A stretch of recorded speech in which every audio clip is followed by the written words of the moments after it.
good news. Might as well start with that. I can trick my machine into letting me reach the tabs. All right.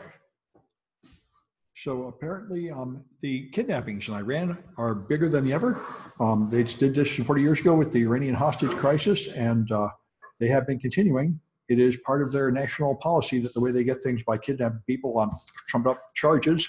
I know Russia's been big on doing this too, but what's interesting is they did it a lot more after the nuclear deal, which, you know, perhaps that's why it'd be good to hear the voice of experts, but there are some arguments that the nuclear deal was not such a great idea.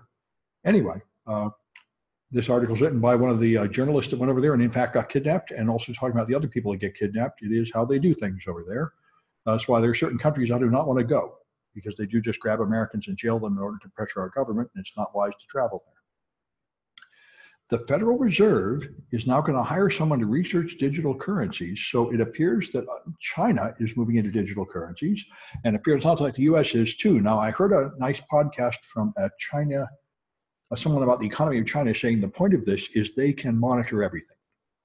Right now, more than half of all the retail purchases in China are done through WePay or WeChat or something. And they figure that if they make a digital currency, which would not be a public blockchain, it would be totally under their control, then they would control all the money everywhere and they know everything, and you wouldn't be allowed to buy illegal things, and they know who was buying stuff all the time. So that does make sense. It would increase their control of everything.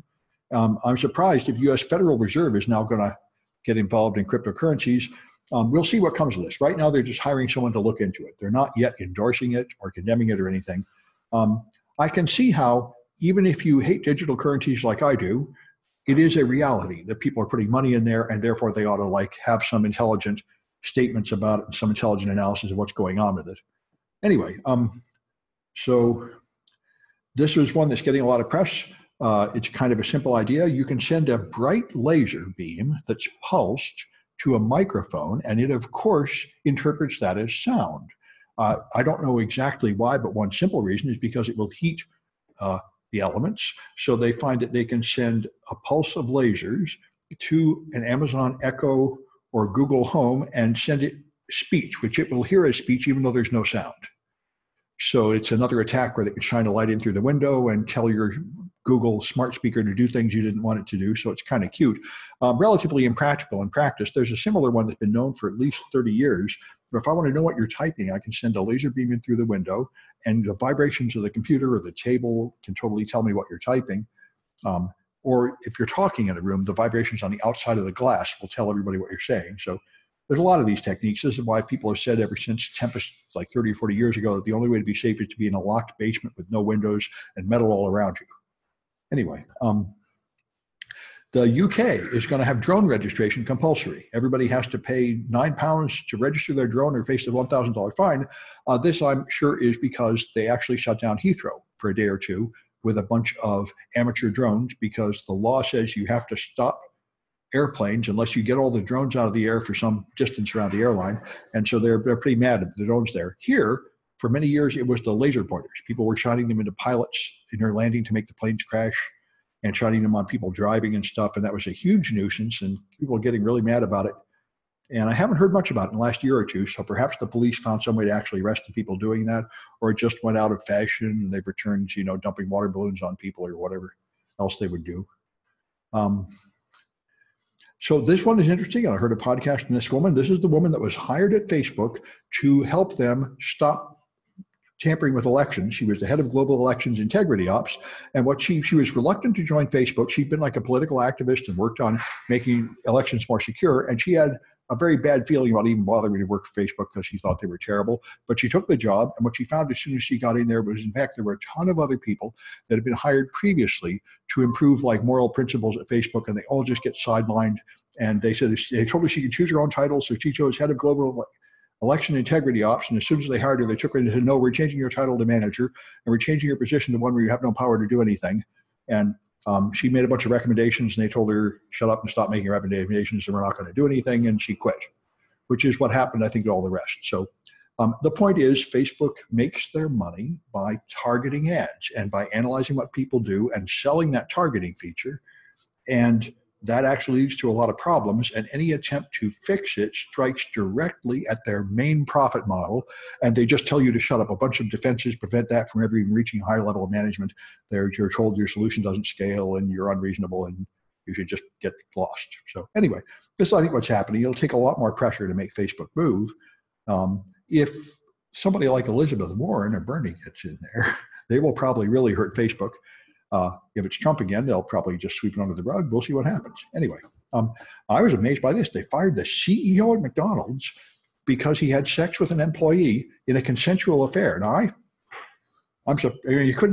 I'm surprised they fired the CEO for that, but they really did. So I think what's going on is, because of the Me Too movement, the financial liability for sexual offenses is now so large that they're afraid they'd have to pay a huge settlement or something. Anyway, they fired their CEO and placed him with the America CEO.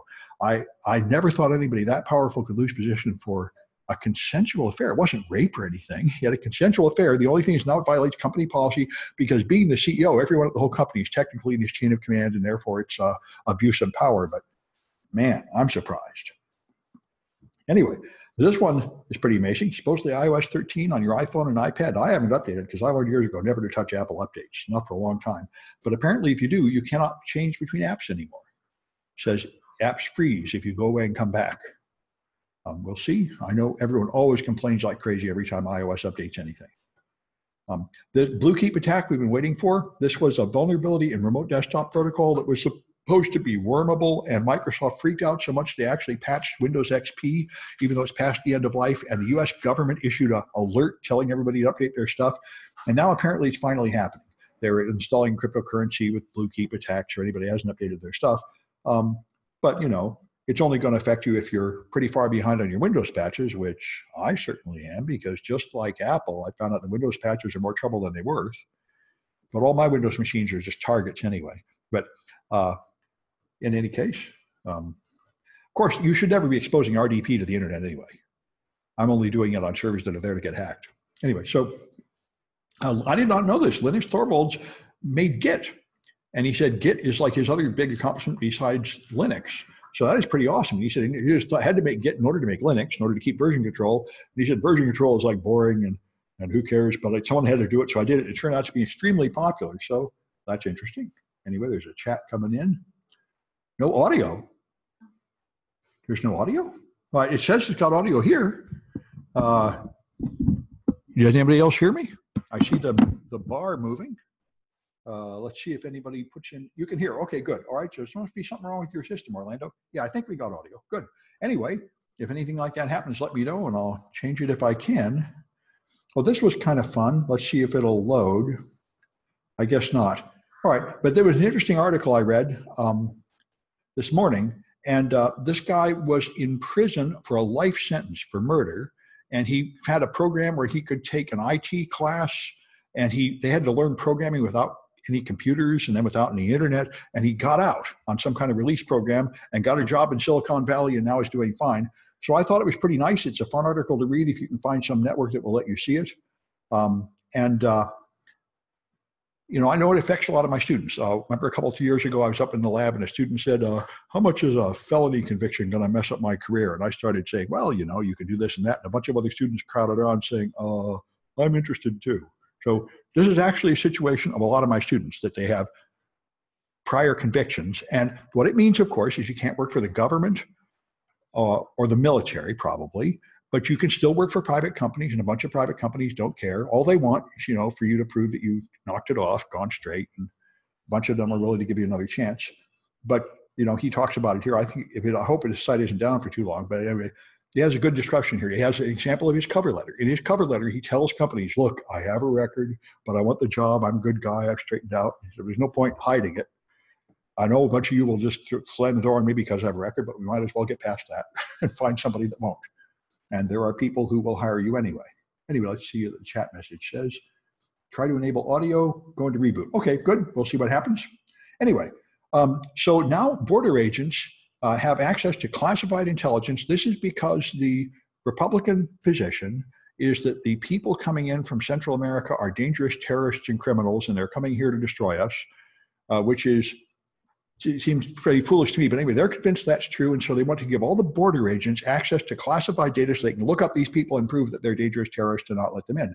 And this means, and people have various arguments. One is this is going to leak out a lot more classified data because now you're letting a bunch of random lower level officials get at it. And the other thing is, of course, a lot of that data is wrong and misinterpreted, like, for example, the do not fly list. According to the reports I've read, the do not fly list consists only of first names and last names. So it doesn't really tell you who's not allowed to fly. All the people with a similar name can't fly. And I think in general, a lot of this data is unreliable and wrong. Anyway, we'll see what comes of that. This I find mind-blowing. If you get measles, it wipes out your immune system, so now you're susceptible again to diseases that you were immune from in the past. That's pretty awesome. It's like a reboot. Anyway, I did not know that was even possible, but apparently that really happens. All right. And the ACLU is suing the FBI because they're using face recognition and developing a huge database of all the faces, and that means they can track you everywhere like the license plate readers. And another thing that's happened in the last 5 or 6 years is the police and many other federal agencies are taking DNA samples of everybody. Police agencies are taking DNA samples of everyone they bring in, even if they're never charged with a crime, and keeping it forever. And if anybody sends your DNA to any of these public services, then all the members of your family are now trackable. And those things just handed over to the cops. That's how they catch people. So, you know, we're moving into an Orwellian nightmare where the government has a lot of tracking information, your face and your DNA and everything in databases, which can of course never be erased, and they'll of course not secure them, and they'll get stolen and leaked. And, you know, therefore you'd be able to do a query to find everybody with a DNA profile you don't like a race you don't like, or disease you don't like. This is scary Orwellian stuff. Anyway, so the ACLU is trying to get some kind of accountability for it. We'll see what comes of that. Anyway, so I got a lot of normal stuff to talk about today. We're at the last part of this chapter. I broke this chapter into 4 pieces, and even cutting it into 4 pieces, it's still pretty long. But all these chapters seem to sort of rehash the same information to me. I think this is the problem. I used to be pretty revolted by management. It's not like logic, like Unix or math, where there's 10 concepts that are separate.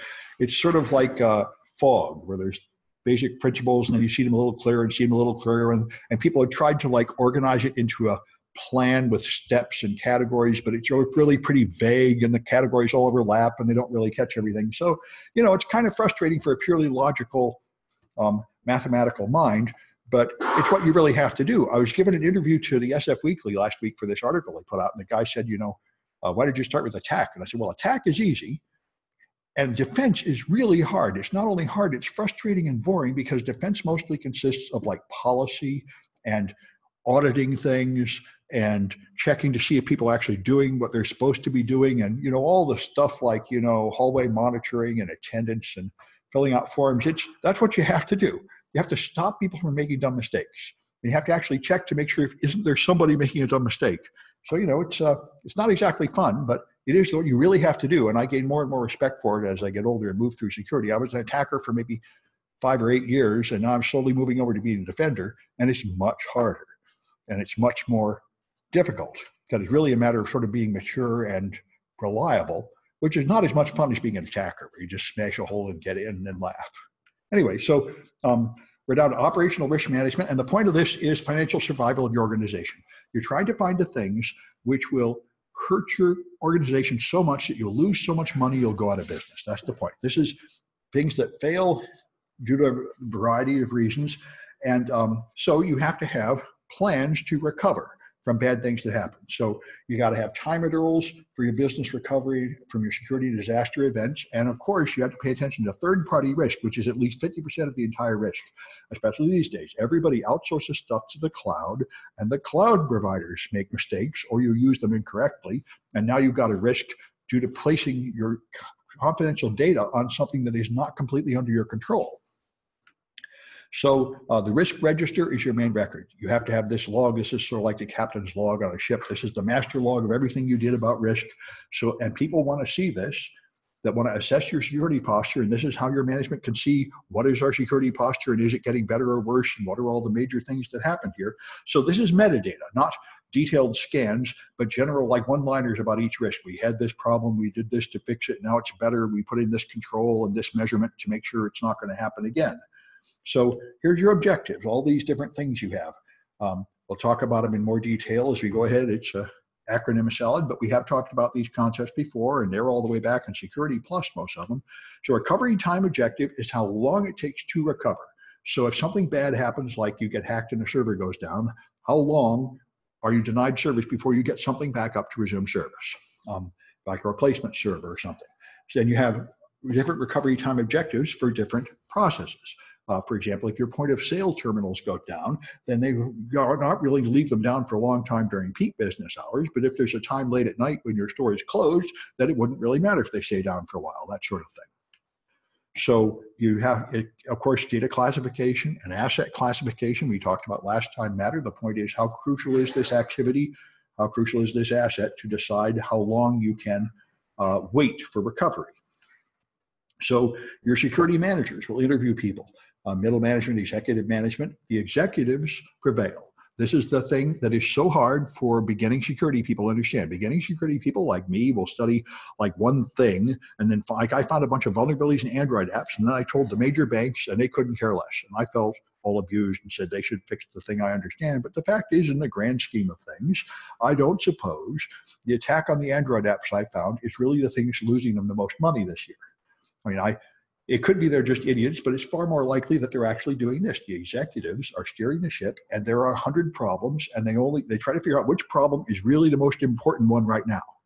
And the technician that only knows one thing thinks whatever they're studying is important, but it may not set. So that may not really be that important. That's why executive prioritization prevails. That the executive's job is to be at the top of the ladder and look at all the problems and decide what to do about them in a global scale. And therefore, the little security researchers always feel abused that whatever they think is so important is not usually regarded as so important by the people at the top.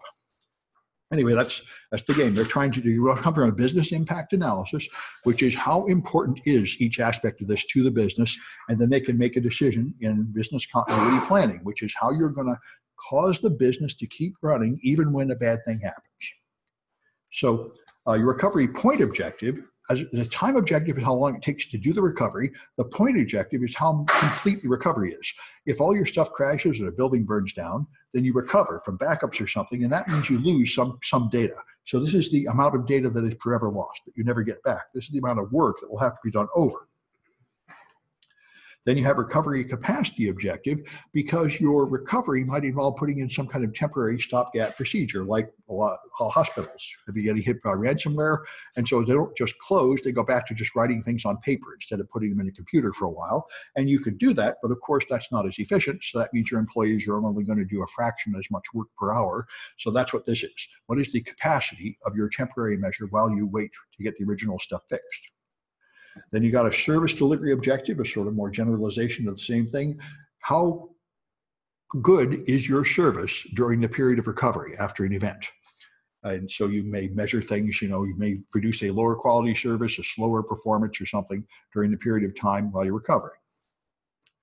And then you got the maximum tolerable downtime. So this is how long can you live without a business process. Different parts of your process have different maximum tolerable downtimes. For example, maybe your website is 7 days you can live without the website for 7 days, but you can live without payroll for 28 days because your employees won't all just walk off the job right away. And the maximum tolerable time is, how long can the website go down before so many customers leave that we go broke? And how long can we not pay our employees before so many of them quit that we can't recover? That's what you're figuring out here.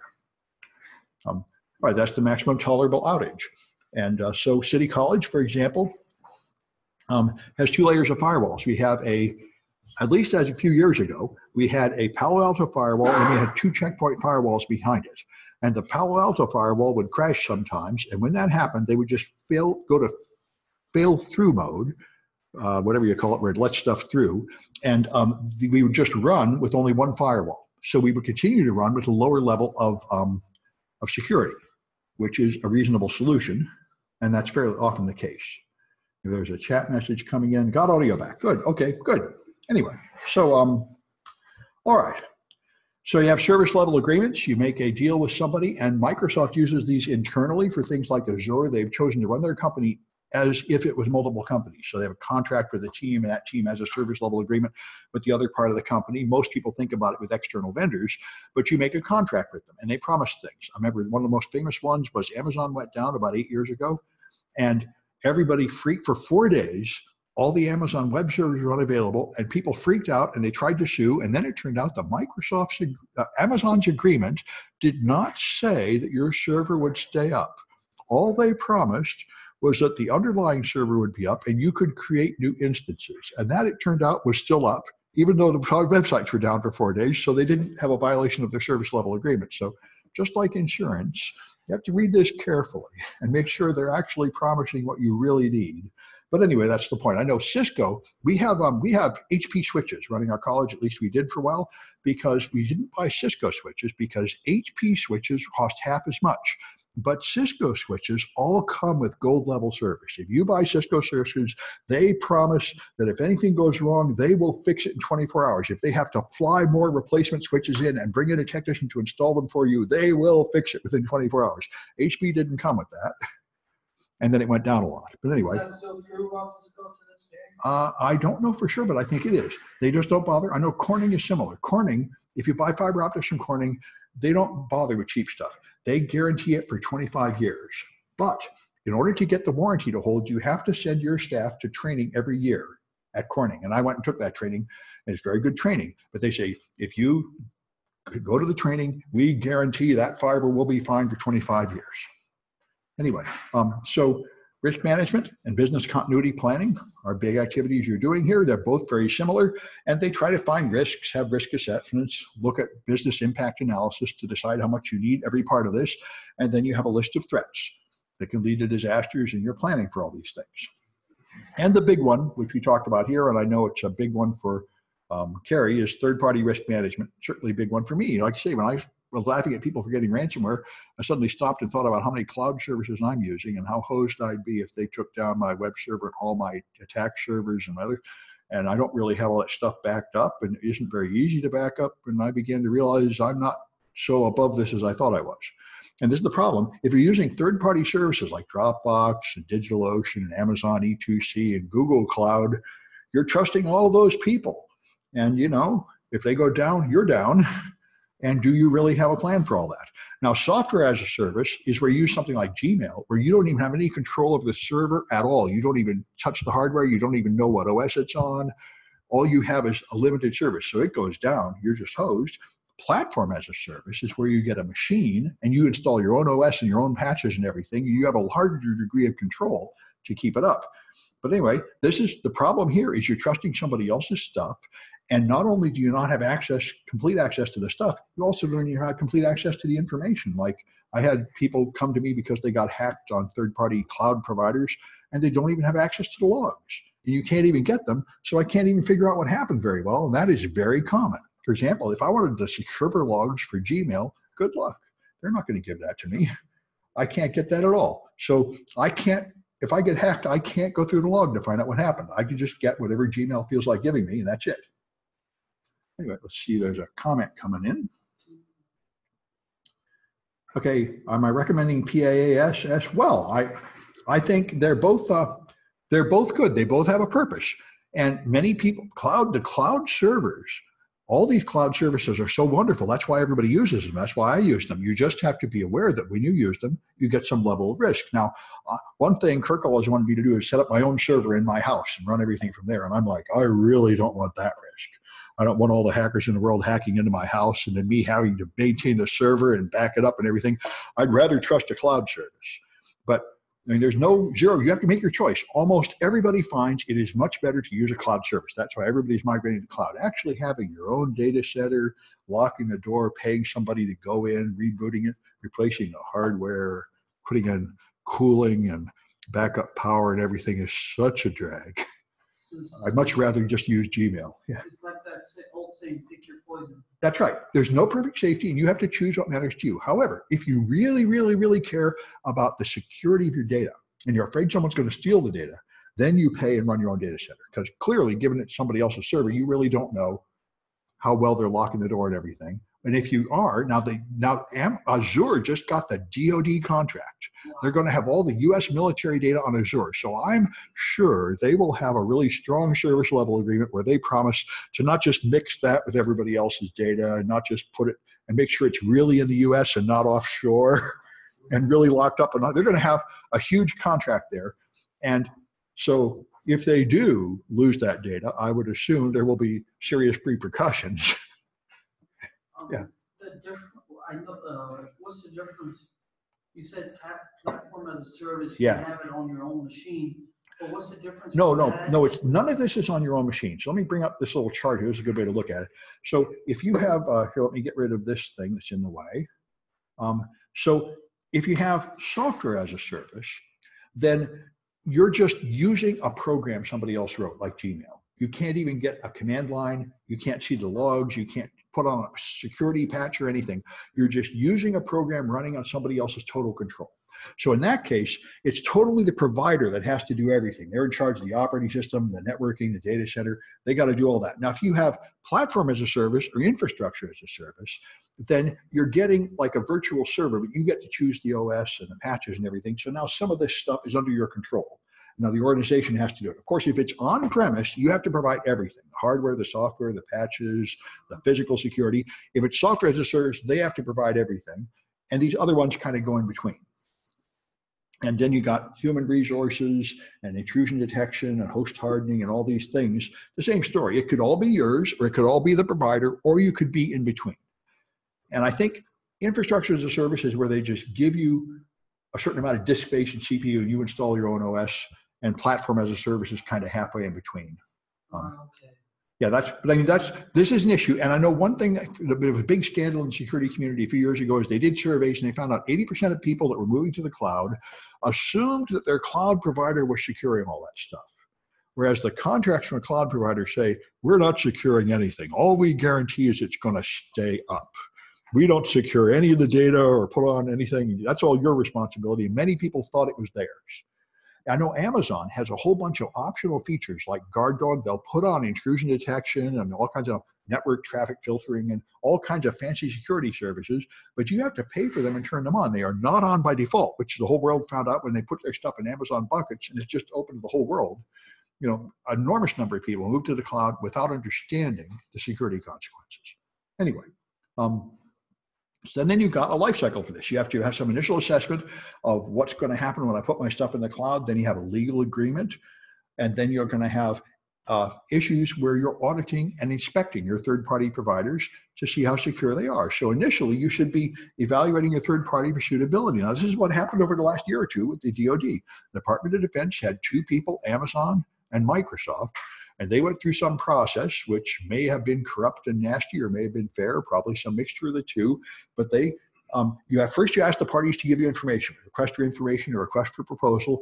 You say, here's what we need. You have to send us a proposal and say, how much of that can you provide and how much will it cost? And then we will examine this and decide which bid we like better.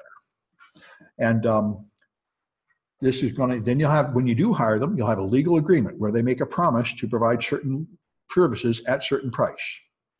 See what's going on here. A little corruption. Oh yes, very likely a lot of corruption all around. Another thing that's famous is all the federal things always have cost overruns. So they promise to do it at one price, and then once you're committed, they increase the price and say, gee, we didn't know it was going to go up.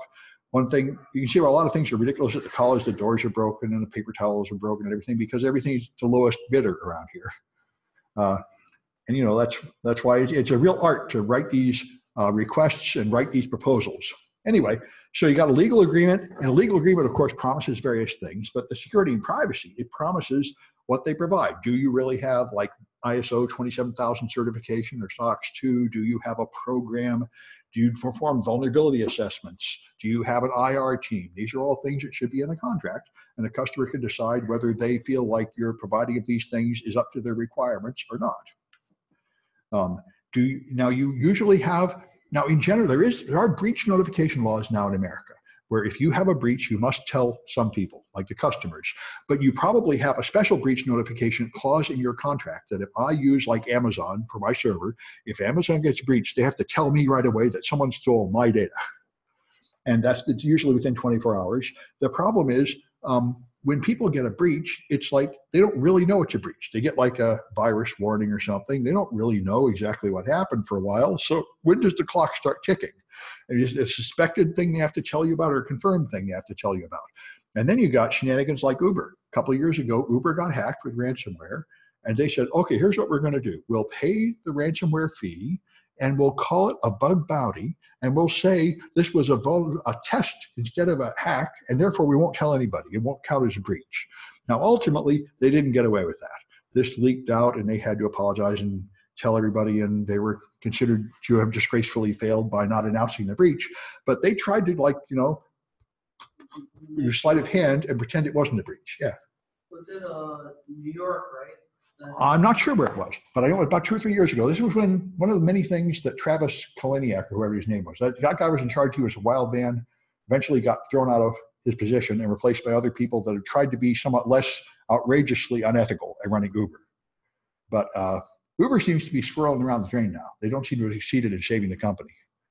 But yeah, anyway, but Uber was quite famous, just like the old Microsoft, as just being the most unethical company in the business.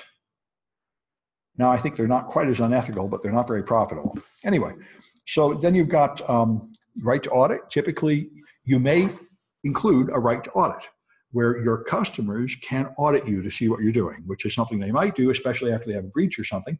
They should have a periodic review of what you're doing, and they should have annual due diligence. So every year they should check with their cloud providers to see what's your state of security. Now, you can have various levels of this. You could just send them a questionnaire and say, you have to fill out the questionnaire. And then maybe you believe whatever they say about their security. That's one way to go. That's, of course, they could just be lying. The other thing you could do is demand some evidence, where they have to send some proof that they're actually doing these good security things. And you might expect them to carry cyber insurance, just like most companies have to carry errors and omissions insurance for legal and pen testing and so on. You need to have that. Most companies want you to have that because you could do something wrong that could seriously impact the business, and cost more money than you have. So they would like you to have insurance to mean I really could get a vast amount of money out of you if required. So you got a lot of different third parties and a lot of risk levels. I knew a student one time that put his website on a host called hostfor2bucks.com. And I went and visited a guy's data center. He said, you should bring in your students. They can go to my data center and tour it. It's awesome. And I went there, and his data center consisted of one machine, about half this size, under his sink, running Windows NT with no patches at all, and no firewall, and no antivirus at all, hosting like websites and email for hundreds of companies. He said, it's great. It's been up for years. Everything's fine. And I'm like, so, if you get host for $2, you should know you get what you pay for. Anyway, there are many cloud providers, but a lot of them are, of course, just some idiot in somebody's basement that doesn't even know what he's doing. So you can do questionnaires. That's the simplest thing. That's where they promise. And of course, it is probably legally binding. If they falsify the questionnaire, you could possibly sue on the grounds that they don't really have that stuff. But a lot of people would like to get evidence. So you might want this, for example, PCI DSS, for credit cards. If you don't process too many credit cards, then in fact, you just have to do a self-assessment questionnaire. Up to, like, I think 50,000 transactions a year or something. They don't require any proof at all. They just accept you to fill out a questionnaire, and that's it. For more, like I think more than 1 million transactions per year, you actually have to have an audit every year from a certified QSA who will examine you up to their standards, because that's the way it is everybody. So here's what people might require: turning your policy, your awareness records, details on your background checks, non-disclosure agreements, your process, your insurance policies, your IR plan. You demand to see all this stuff to make sure you really have it.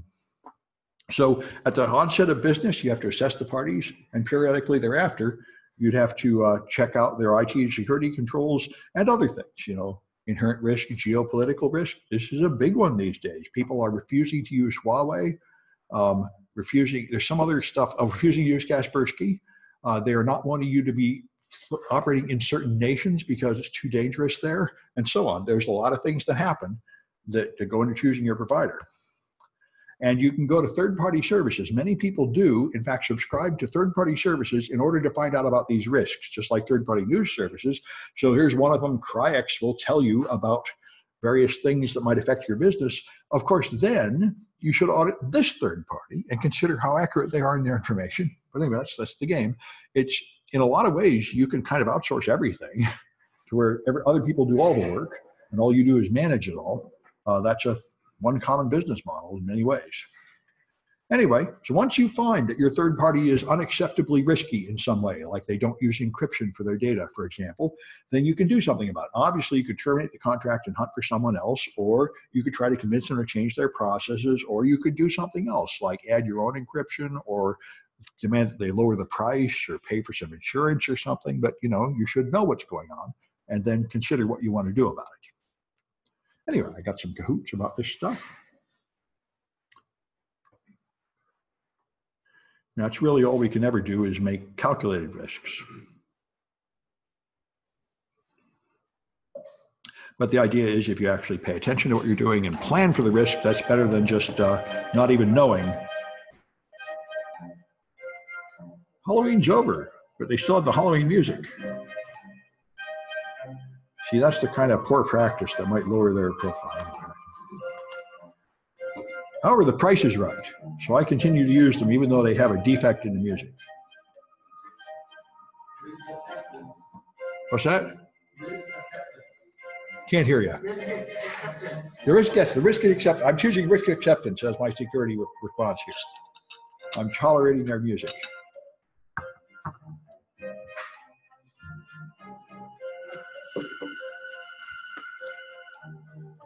All right, we got some people online. I should be able to get you at least up to about 10 here. Yes, Captain Kirk is one of those. No, my phone wasn't psyched. Oh, your phone. Oh, you can use a computer if you want. No. Okay, you're going to be a Kahoot abstainer. No.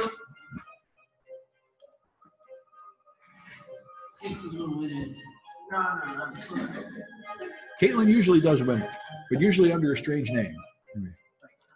Like risk accepted, for example, is the one that looks most likely to be Caitlin to me, but I don't know. All right, I'll give it a few more seconds, see if we have any more. I guess that's it. Okay.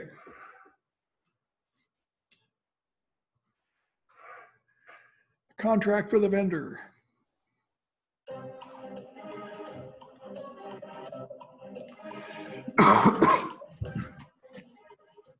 Okay, that's the SLA, service level agreement, of course, good. A percentage of normal efficiency.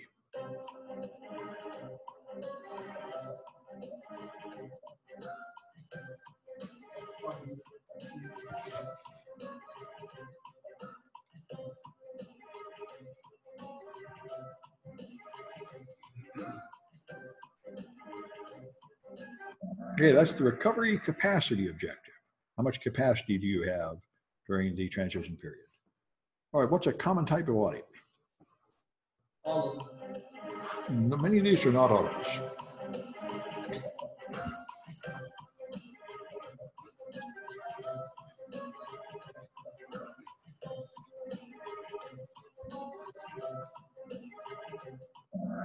SOC audit, SOC 1 and SOC 2. I don't even know what it stands for, but they're very common. The most common audit I hear of. All right. All right. Security Operational Center. I would think so, yeah. Yeah, that's what right. it is. So what's the weakest form of due diligence?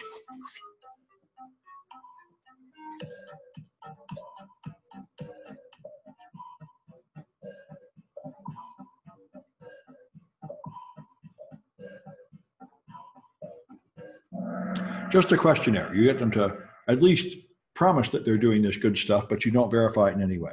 So Captain Kirk, boy, you have to find out who this is. Is that you? Okay, well, you fooled me there. I thought it might be someone else. Now I need to know who's risk accepted. Someone online, I bet. And Cap, you're. What is the difference between 3 out of 4 on Captain and 3 out of 4 for risk accepted? You have to think point. Oh, it's just the top 3 are here. This tells me how many they got right, and that's how many points. The points are by how fast you got it.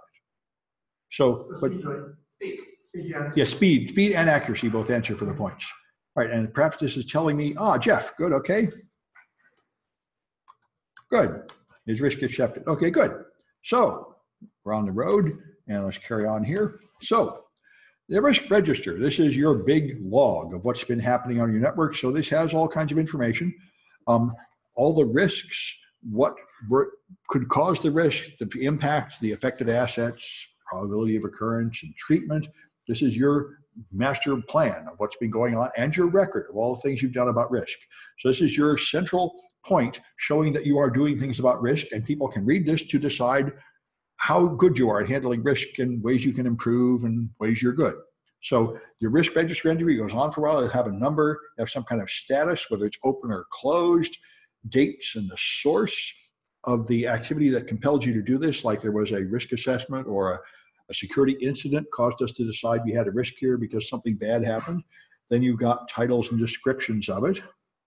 And then you've got a description of the threat actor. Who is it that could do this bad thing, the vulnerability in third-party organizations. Then you got impact on the business and the technical.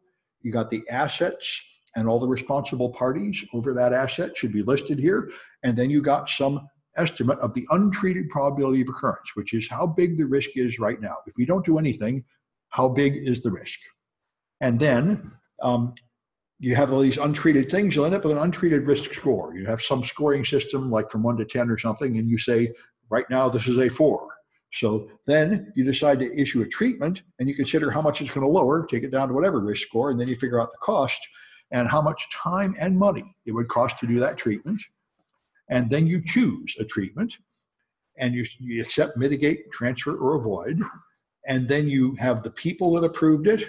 If you've done forensics, a forensic evidence form is very much like all this. Anyway, and so then you have the actual cost of it, the actual level, and the point at which the treatment was completed.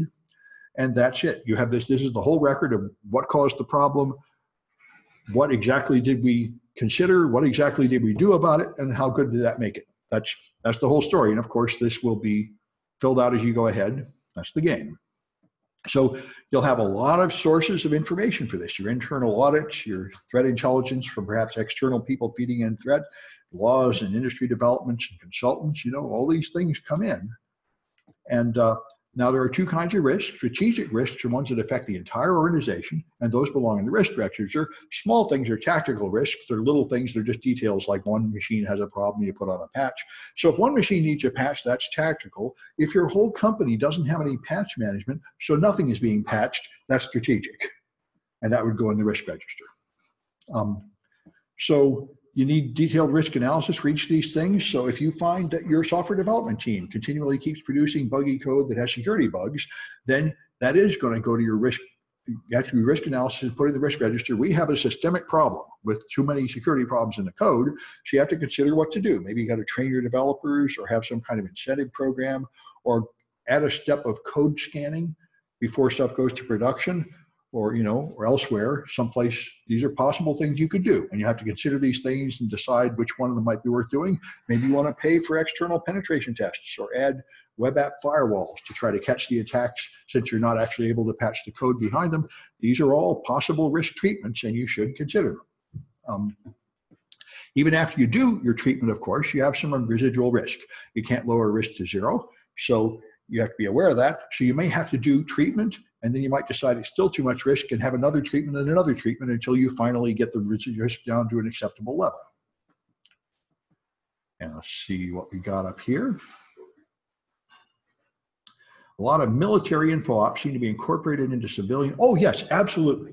All this is started from the military. All the civilian corporations are just imitating the military, as far as I can tell. Military is where this all started, long before the internet. We're just taking the same concepts that originally applied like in ancient Rome to fortifying an outpost of legionnaires. And we've just taken the same concepts and transported them into the civilian world for security. Yeah, security is originally military product. Absolutely. Anyway, so, all right, so then your risk management affects other things, all these other things. We'll talk about them one by one, but this is why at first I thought it was just a throwaway truism. And they say you have to think about security in every step of your business, but that's the way it really is these days.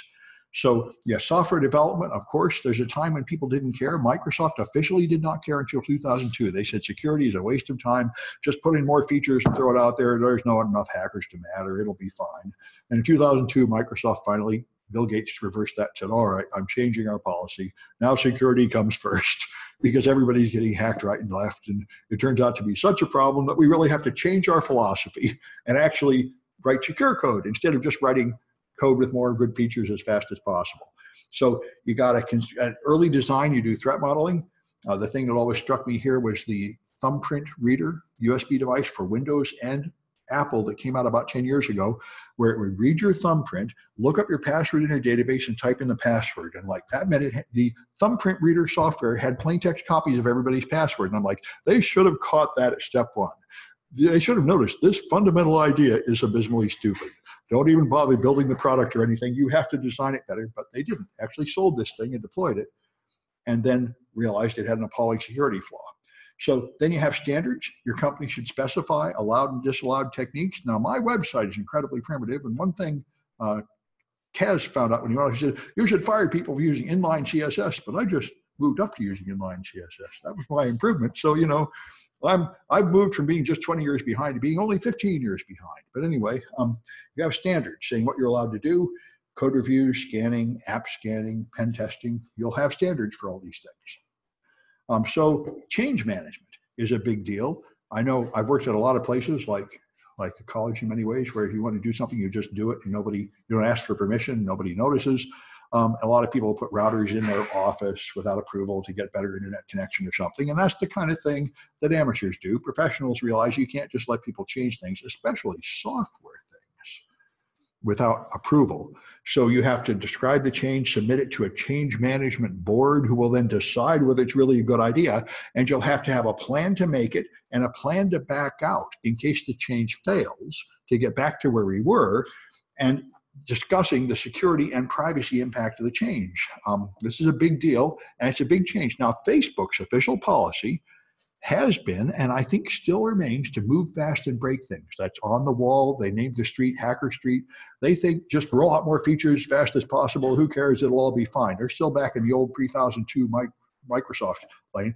But just like Microsoft, Facebook's security problems have gotten so bad that they're beginning to really get picked on by the government and stuff. So I think they're probably going to have a movement towards considering, for example, at least the privacy implications of their decisions before just rolling them out, because they're eventually going to reach a point where that is hurting them enough that they care.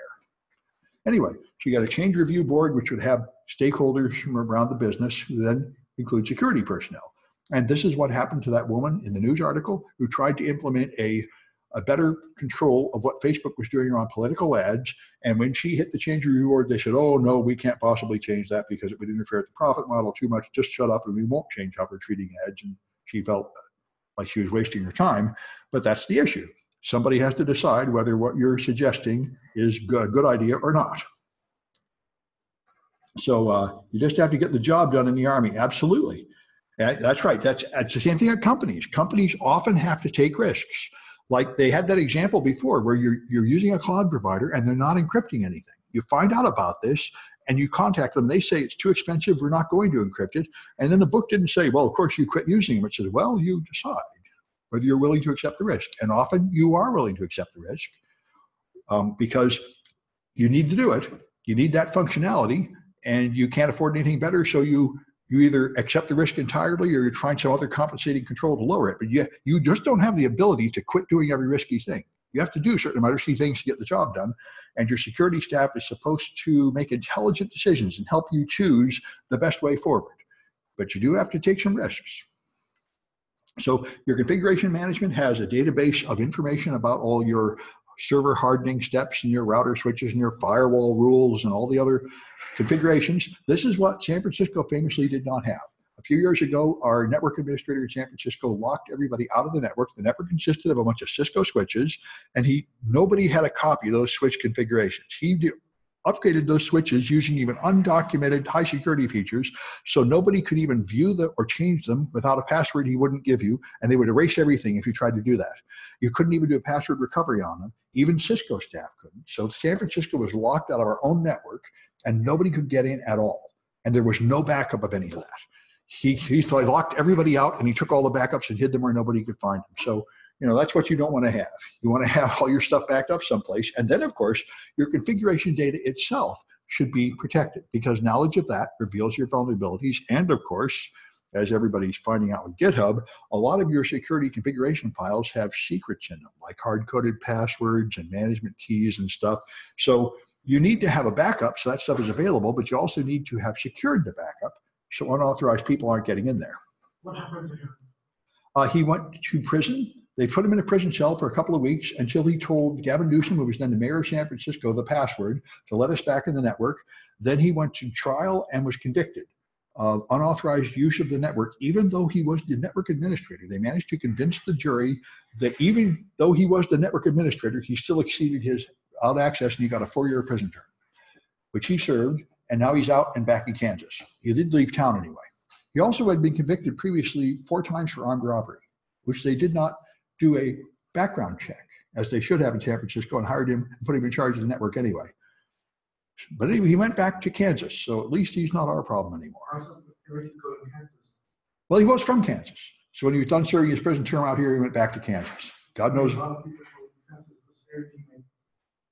What's so special about Kansas? Every criminal go there. Oh, I don't know. It might be. Anyway, maybe that guy comes and gives talks here frequently. The prosecutor gives good talk. Anyway, so let me try and make this shrink up. So anyway, you've got there's considerations about your incidents and problems. These are just security incidents where things happen. They're often not directly security problems, like some server is unavailable and the customers aren't getting service. So when you're trying to analyze a problem, you ought to consider its security impacts. Like if there's a malfunctioning firewall and you have to fix it to allow service, then some attack might have gone through while that firewall was down. They wouldn't necessarily think of that if they're just thinking about bringing the service back up. The things they do to restore service may do things like rebooting the server may have some consequences they were unaware of, like some security processes not starting up properly. When they do the root cause analysis and figure out the problem is some file permissions and they just change those permissions to bring the service back up, they may not be aware that changing those permissions also has a security consequence. And this is why I know one of the classic things I've heard for years, which I think is still true, is that many, many people have trouble configuring things. So they just give full control to everybody on the share and on the file permissions. You get like 777, because that makes it come up so you can use it. And they don't worry about the fact that it also means that all these unauthorized people can get in there, because that doesn't affect uptime. So it's just a common issue. And the same thing here, you may have to increase the privileges of a service account, and that might bring something back up, but it probably has secondary consequences. So, all right, your physical security, of course, the locking the doors, the guards, the fences, and the key cards and everything, that's fine, but there are things to include here. That should be part of your risk register and part of your business continuity planning. How are you going to maintain physical security during the time when you have to use some alternate system because the building burned down? And if your systems have a high degree of importance to the company, so you've actually paid for high availability systems, then you should also make sure that you have more than your standard physical security for that system, or you have not achieved your high availability goal. And so you want to integrate these things. Another thing is that your physical security system probably uses your IT. It's probably using cameras and card readers that are going through your network. And if you haven't considered the network security requirements associated with the physical security, you might have them going through a normal low quality network that is not really secure, which is not a good idea. And this is the kind of thing, that's why the Sid Dragon claimed that he was on an airplane and he was able to plug into the USB port in the entertainment system from his, and he was able to change the steering of the plane. Now, then he tweeted about that, and then when he landed and the Department of Homeland Security dragged him off, he tried to say, oh, no, I didn't really do that. So it's not entirely clear whether he really did that or not, but he shouldn't have been able to do that. But that is fairly common, that people take some crucial part of the operation and pass it through some network that is not secure enough, because the people installing that are thinking about things like physical security and they're not aware of the network security they're going through. And, yeah. Wouldn't that be like terrorism by taking over the plane remotely? Well, that was his issue. He thought he was exposing a possible risk. And certainly, you certainly should have the entertainment system that the customers can reach should be totally separated from whatever control systems control the plane. He's right about that. And whether there's a real connection between them, I don't know. But he was suggesting that there is, and possibly so. Anyway, so you also make sure that your systems that control heating, ventilation, and air conditioning are being monitored correctly. This is a big issue. The one availability attack is to just turn off the air conditioners. That will bring down your servers and should be aware of that. And of course, in Target, it was the heating, ventilation, air conditioning vendor account that was used to go in and steal the credit card numbers. That's how they got in. They first compromised the HVAC company. They stole their credentials. Then they came in with a VPN the way the HVAC people would to maintain the HVAC. And once they came in that way, they were able to laterally move through the network and get to the credit cards. So there were quite a few levels of security failure there. But like half or more of all modern breaches, it came from a third-party company. Some other company gets hacked and they have some access in, and that's how people get in. That's why when you think you've locked everything down, you haven't locked everything down unless you are auditing your third parties. Then you've got enterprise risk management. This, I think, is more like the MBA stuff, not particularly focused on IT. There is business management, just figuring out their business-specific risks. And they often have their own risk ledger for business risks, not particularly focused on IT. And these two things might be combined at your company. The IT sort of privacy and data security risk ledger combined with the enterprise class risk ledger, which I think has been around since before IT was the big issue, just for general business risks, like are we obeying the law? What if our employees get sick? What if our employees go on strike? That sort of thing, which is not IT, but it is an enterprise risk, and they have been already doing policy procedures for that. Then, of course, you got human resource, all the big deals. You're supposed to be doing background checks, training people, providing development so your staff stays up to date. That's one issue, and you have to be able to do all that correctly, or you're not going to have a safe company. And the other thing is, of course, your HR database itself is a private document. You can't have people getting all the private information about your employees, so you often have to consider how to secure that. Then you got project management. You do things like open up a new branch in another city or something. That's a big project. And in addition to planning how to do it so it works and you don't go broke doing it, you also have to consider all the security implications.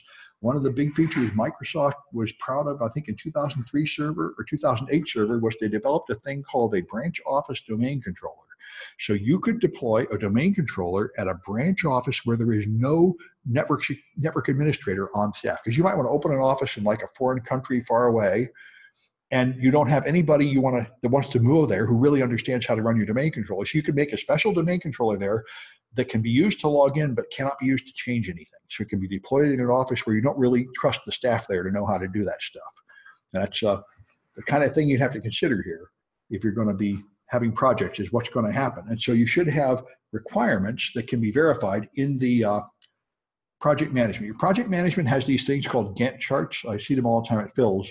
You have this bar chart, like this activity has to happen, and then this one can't happen until that one finishes, and you have this bar chart to plan it all to happen. And you have verifiable milestones as you achieve this and you achieve that. And you should have security requirements. Make sure that security audit has been done. This is okay, this is okay. Your security requirements should be on there just like the other requirements included in the planning. That would be, well, domain control is one of the issues. I mean, if the project would be something like, we're going to open business in China. So there's huge issues. We have to make a legal agreement. We have to consider regulations. We have to buy the hardware, hire the staff, install the stuff. And you'll have all these plans. The legal agreement must be done by here. The hardware must be by here. And you'll be, the project manager is the person making sure all these things really happen and working with everybody, legal and IT and stuff. And the security issues should be on that chart too. They might be forgotten otherwise. You can get a project management certification. It's a valuable one. And a lot of people do it. This is a important business role. A lot of people get this, project manager, but these days there's a lot more IT and security in it than there used to be. And then you got risk monitoring and reporting. You have to monitor your level of risk and you have to submit reports about it. So you've got internal audits, self-assessments, vulnerability risk assessments. But these things primarily going to executive management, so they're often not expected to be detailed or technical. They want a general picture. They'd like to see on 3 or 4 categories, are we like yellow, green, or red? So general, and mainly they want to know, how does it compare to last one? Are we getting better or worse? That's mostly what they want to know. So you got key risk indicators, these things you use to assess you. So you measure your risk, and the point of this is even on some arbitrary scale from 1 to 10, are we getting better or worse? So you can go from the number of vulnerabilities found by a vuln scanner. This is almost completely meaningless. Even everywhere this is kind of meaningless because vulnerabilities aren't all the same. So what does it mean? What's probably a lot better is something like, how long did it take us to respond to an incident? That you can understand. You can see, are we getting better or worse in that regard? That is a probably much better measure of your real quality. Most boring class. Aha. All right. Well, I don't know. I said, it's just tough. I said, defense is in principle difficult. Anyway, so, all right. So here's things you got to do. You can measure these things like how often your IT workers quit. How much money do you have to pay out in your bug bounty program? That's a lot like counting vulnerabilities. You don't know what that means. And these, you can measure how people go through. You know, there's all these things you can do, and they vary in how valuable they are. This is the huge issue of security metrics. This entire business is not a science. It's more of an art, because there are no security metrics that really help. We really have no way to take like a measurement of your network and decide how many $1 million per year you're going to lose from getting hacked. It would be nice if we could do that, but we are not a science. And then there's training, big deal. You've got, you have to give people training and procedures and their responsibilities, and you have to verify that you've done that training to meet many levels of compliance. And then you have to document all these things. So you've got documents of your policy, roles, methods, and techniques, and you've got records of all your storage and archival. Like I say, there's so much of this. I think we're nearly, yeah, like this is like too much, but it's already, I couldn't make this chapter in 5 pieces, so this lecture goes on a little longer than I like them to. Anyway, then you've got records of risk tolerance and your risk treatment records and your procedures of all these things you've done. I know it's hard. A lot of companies blow off a lot of this and don't bother. Then when they try to do a compliance audit, they just do the very minimum to meet the standards, because this is a huge problem. One wonders how much good all this does. I know in economics, when I took economics like 40 years ago, they had just abandoned the use of calculus and variations in economics. They used to have these extremely sophisticated mathematical models. And around when I took it, like in 1974, they had finally figured out that none of that was really true.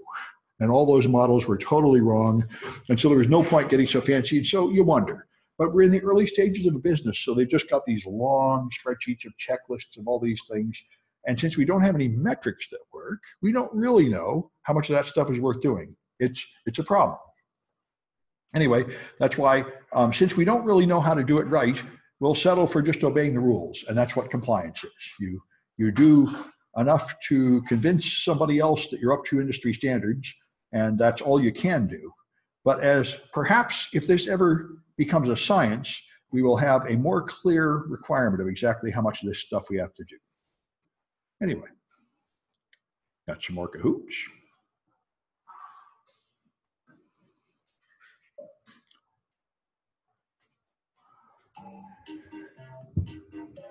Yeah. Management can get pretty tedious, but you really have to do it. I'm very grateful in my corporation to have other people doing like management and customer relationships and marketing. All that really has to be done. It's not much fun, but you really have to do it.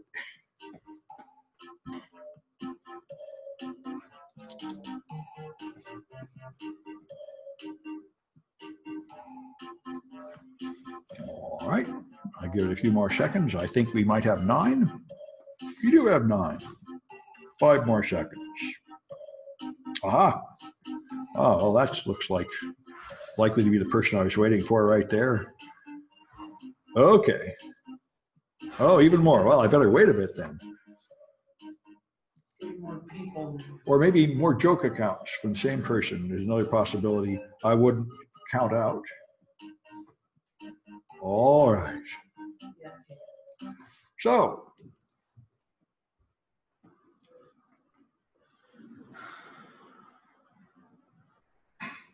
all right, risks that affect the entire organization.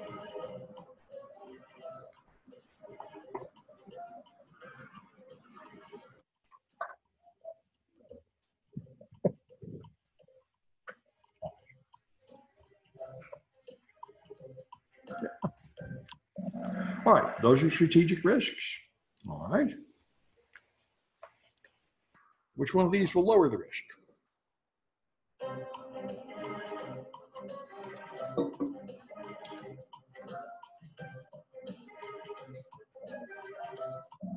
That's risk treatment. All right. And which one of these has a CMDB?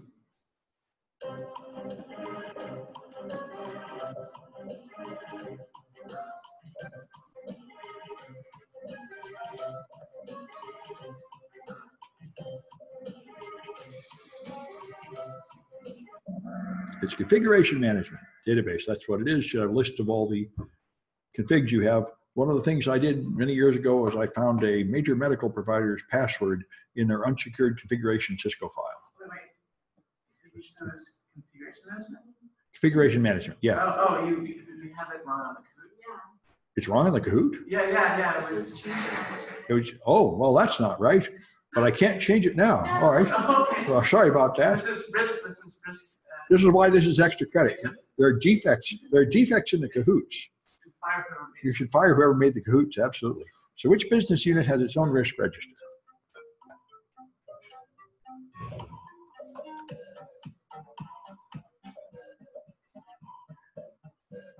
This is why I need errors and omissions insurance for the Kahoots.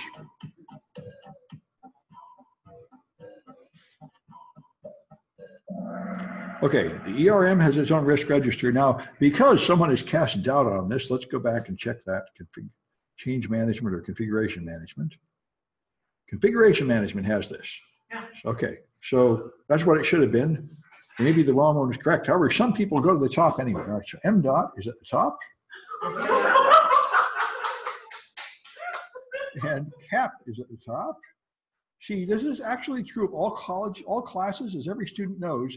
It's not necessarily that you have to get things right. You have to get things the way teacher expected them, even if that's wrong. And some people have succeeded at that. Anyway, so however, I try to avoid that as much as possible. Anyway, so that's the end of chapter 3. And I think next week we have a guest. Let me take a look. We are here in 160. And it is November 4. And yes, it's a holiday next week. And the week after that, we have Leonard Bailey from the Department of Justice. I've been to 2 of this guy's talks. He is very good. He is a very interesting guy. He's in charge of like the computer crime at the federal level. And he has a lot of interesting information that affects all of us that are interested in the consequences of computer offenses. Like if you're hacking and pen testing and doing things that might be a little illegal, you might want to know how big the risk is. And it's very interesting to hear this. I remember last time I was there, I asked him, how in the world did the guy get a life sentence for Silk Road? Silk Road 2 was the underground marketplace where you could buy drugs and stuff online. And they caught Ross Ulbricht right here at the San Francisco Library, and he got a life sentence. And I said, I thought what he did was a fairly minor crime. How did he get a life sentence? And he said, because of the drugs. And I was like, I'm from California, man. I forgot drugs are illegal anyway. The thing that bothered me was the murders.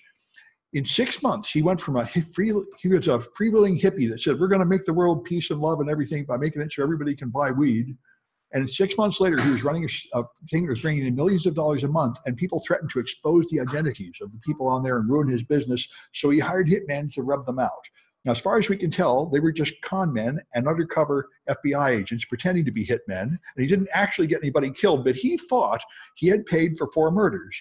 And I would have thought that was the big deal. But apparently, at the federal level, the big deal was drugs, which I think it is at the federal level. And this is the huge thing in America. There are states like California that just couldn't care less about drugs, but the feds are very, very, very against drugs, and we have an internal conflict there. Anyway, but he's a very interesting guy. I encourage you to come hear that one. All right, what a nice man you are. My paper, oh, I don't remember that, but if you want to write a paper on Ulbricht, that would be very interesting. Ulbricht is a very interesting guy, and he's now tweeting from prison cell. He's passing paper to his friends who take it out and write Twitter. He's on Twitter, and they're campaigning to try to get him out, saying he should be let loose.